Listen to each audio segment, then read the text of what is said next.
Nina, Ari, dan Adit memiliki latar pekerjaan yang berbeda.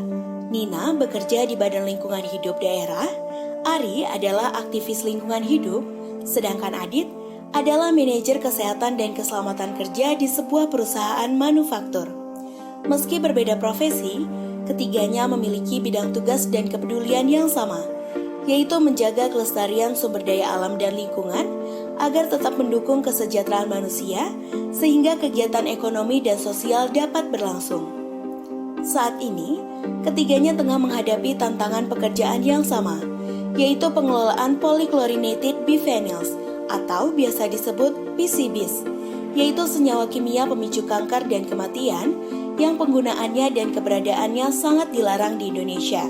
PCBs yang mencemari lingkungan tidak hanya membunuh organisme, tetapi juga akan mencemari air, tanah, dan udara di sekitarnya, bahkan memasuki dan mengkontaminasi jaringan dan organ organisme dan melalui rantai makanan.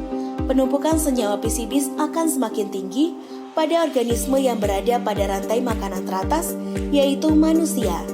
PCBs yang telah mencemari lingkungan akan bertahan untuk waktu yang sangat lama sehingga sumber daya tersebut tidak dapat lagi dimanfaatkan untuk kesejahteraan manusia. Nina, Adit, dan Ari tengah ditugaskan menyusun rencana aksi pengelolaan PCBs untuk kantor mereka. Ari harus menyusun rencana aksi untuk kegiatan kampanye publik. Adit harus menyusun rencana pengelolaan PCBs agar kewajiban hukum dapat selaras dengan tujuan bisnis perusahaannya. Sedangkan Nina memiliki tugas yang lebih berat, yaitu memastikan arah kebijakan dan implementasi pengelolaan PCBs di daerah agar dapat menopang 3 pilar utama pembangunan berkelanjutan, yaitu lingkungan, ekonomi, dan sosial budaya. Tugas tersebut menjadi sangat menantang karena minimnya petunjuk, panduan, dan informasi untuk menyusun tujuan, target, metodologi, strategi, kegiatan, dan lain sebagainya. Saat ini, hampir tidak ada literatur dan sumber informasi yang menyajikan konsep dan praktis pengelolaan PCBs yang tersedia dalam bahasa Indonesia. Terlebih lagi, yang relevan terhadap konteks kebijakan dan peraturan di Indonesia. Sementara itu, batas akhir pemusnahan PCBs pada akhir tahun 2028 semakin dekat. Nina, Adit, dan Ari meyakini bahwa keberadaan sumber informasi yang mudah diakses sangatlah penting dan tentunya akan mempermudah tugas mereka. Selamat datang di kampus online PCBs. Kampus ini kami hadirkan untuk Nina, Adit, Ari, dan siapa saja yang ingin mempelajari berbagai aspek penting pengelolaan PCBs berwawasan lingkungan melalui serial video pembelajaran online dengan konsep yang ringan, sederhana, dan yang terpenting mudah dipahami. Bertajuk PCBs 3 on 3.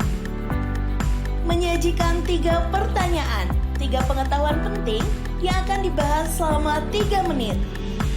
Pengetahuan dasar, hukum dan peraturan, teknis operasional serta aspek keekonomian dari pengelolaan PCBs berwawasan lingkungan. Bahkan, Anda bisa bertanya atau mengajukan topik atau kasus tertentu di perusahaan atau kantor Anda untuk kami bahas dan sajikan sebagai video pembelajaran lainnya. Seri pembelajaran online ini akan mencakup 6 prinsip ataupun tahap pengelolaan PCBs berwawasan lingkungan yang meramu konsep, praktik serta teknis perencanaan dan implementasi pengelolaan PCBs berwawasan lingkungan yang merujuk kepada konvensi dan standar internasional, kebijakan dan peraturan nasional, dan tentunya pengalaman-pengalaman dari para praktisi dan pakar terkemuka. Sementara itu, jangan lupa silakan like video ini dan subscribe channel kami agar kami semakin termotivasi memproduksi video pembelajaran yang berkualitas.